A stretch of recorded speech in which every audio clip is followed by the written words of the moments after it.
Imagine for a moment no plastic pollution existed. No one daring to chuck their Starbucks coffee out of their car window because everyone is educated on the negative impacts plastic pollution has not only on marine life, but on humans as well. Can you imagine a world without plastic pollution? Perhaps you can imagine this wonderful world, but that is not the world we live in today. This is the world we live in today, where these atrocities occur. Through the carelessness and ignorance of humans, turtles are entrapped in fishing line wire, dolphins digest plastic thinking it's food, and crabs are imprisoned inside plastic bags. The amount of plastic pollution in our oceans is horrific, so much so that it's unreal. I am here today to raise more awareness about plastic pollution, an issue that may be more prevalent in second and third world countries, but that does not excuse the U.S. from contributing to the prevention and elimination of plastic pollution in our oceans. I'm going to break down the components of plastic pollution because before any problem can be solved, the cause of the problem needs to be understood. Time for a quick history lesson, and I promise to make it short. Alexander Parks invented the first man-made plastic in 1862, Parkasine. Fast forward almost 100 years to World War II, when all the new consumer uses for the plastics developed to aid in the war were introduced to the public, and plastic production began to skyrocket. 1997 is when Charles Moore discovered the Great Pacific Garbage Patch. In 2002, Bangladesh became the first country to ban plastic bags, followed by San Francisco in 2007. In 2018, the Earth Day Network focused Earth Day on ending plastic pollution by 2020. I truly do believe the world is finally becoming more aware of the threats our oceans face. Enough with the timeline of plastic pollution. I know many of us are victims of falling asleep during our history lectures. So, how does plastic end up in our oceans? Majorly due to runoff, litter on sides of roads, such as in this image, will inevitably end up in the ocean when the next rainstorm rolls around. You can see the impacts litter has when you go to your local pond or river and see trash floating around or piled up. But when we talk about plastic pollution, there is another kind of plastic that most, if not all of you, are unaware of. And it's a plastic that may even be in your next meal. Microplastics. As plastic products are mainly not biodegradable, they actually break down into tinier and tinier pieces that you may only be able to see underneath a microscope, hence the name. One piece of microplastics can be the size of a grain of sand, but the amount of microplastics out there makes up thousands of beaches. I'm sure many of you are familiar with McCook's Beach right downtown. Imagine if all the sand on McCook's Beach were to suddenly fill your house, end up in your shoes, between your toes, in your hair. That would be an incredibly uncomfortable feeling. Microplastics do the same thing, but to fish and to the ocean. One such example of how bad microplastics really are can be seen with the Great Pacific Garbage Patch.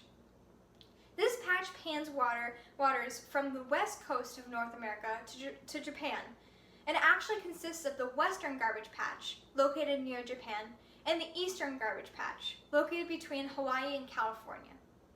The two patches are linked together to form the North Pacific Subtropical Convergence Zone, which acts as a highway, moving debris from one patch to the other.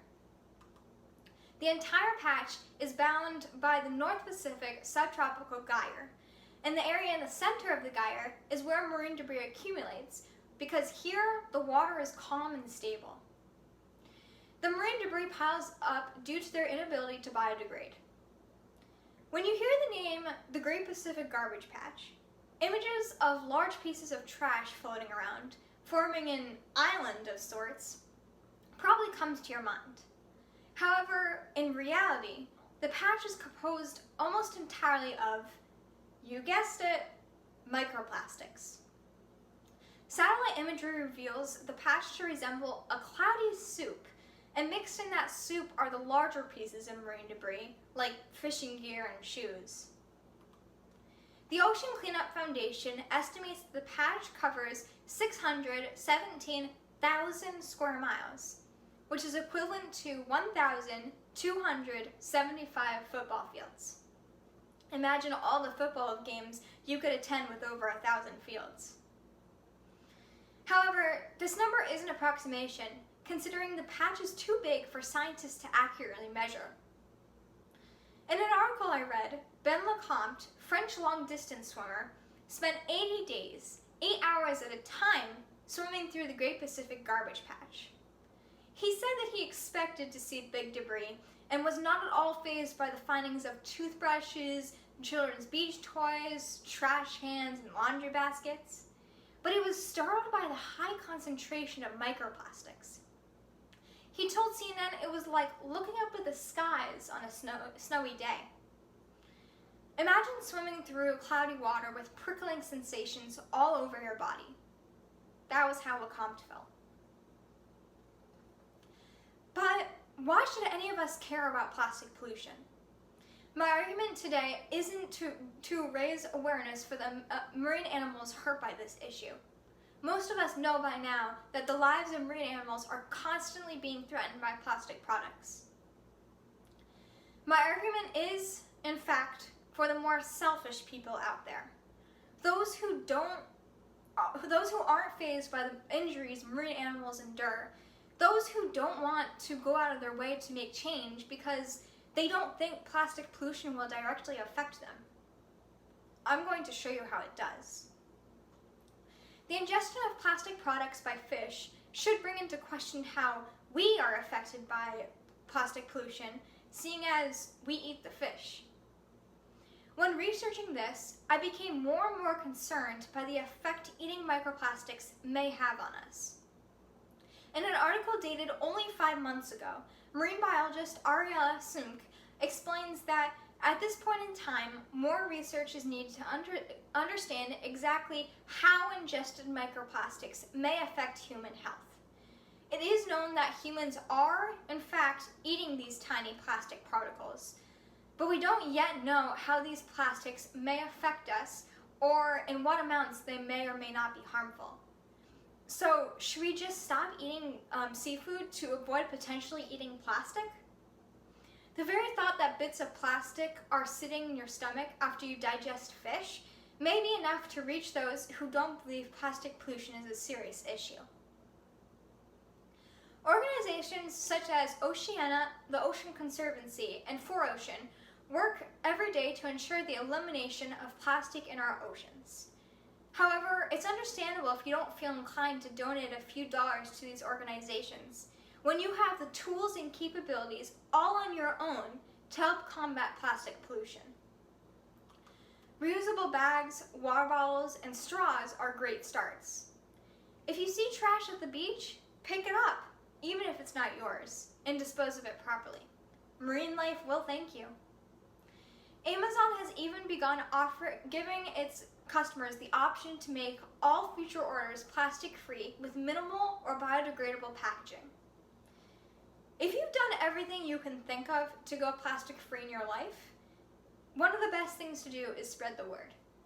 I myself began an Instagram account to raise awareness about ocean conservation, and I intend to continue raising awareness as I pursue a further education. I have also recently begun working with Sydney Steenland, founder of the Sea Monkey Project, an ocean conservation organization. Sydney lives on a sailboat with her family and travels around the world, educating youth in foreign countries about plastic pollution. If we can get everyone in the United States to help combat plastic pollution, as well as spread the word to other countries, just as Ms. Steenland does every day, we could get our oceans looking healthy again in the future. Because I don't know about you, but I don't want this future of the amount of plastic debris in the ocean to result in this. Thank you.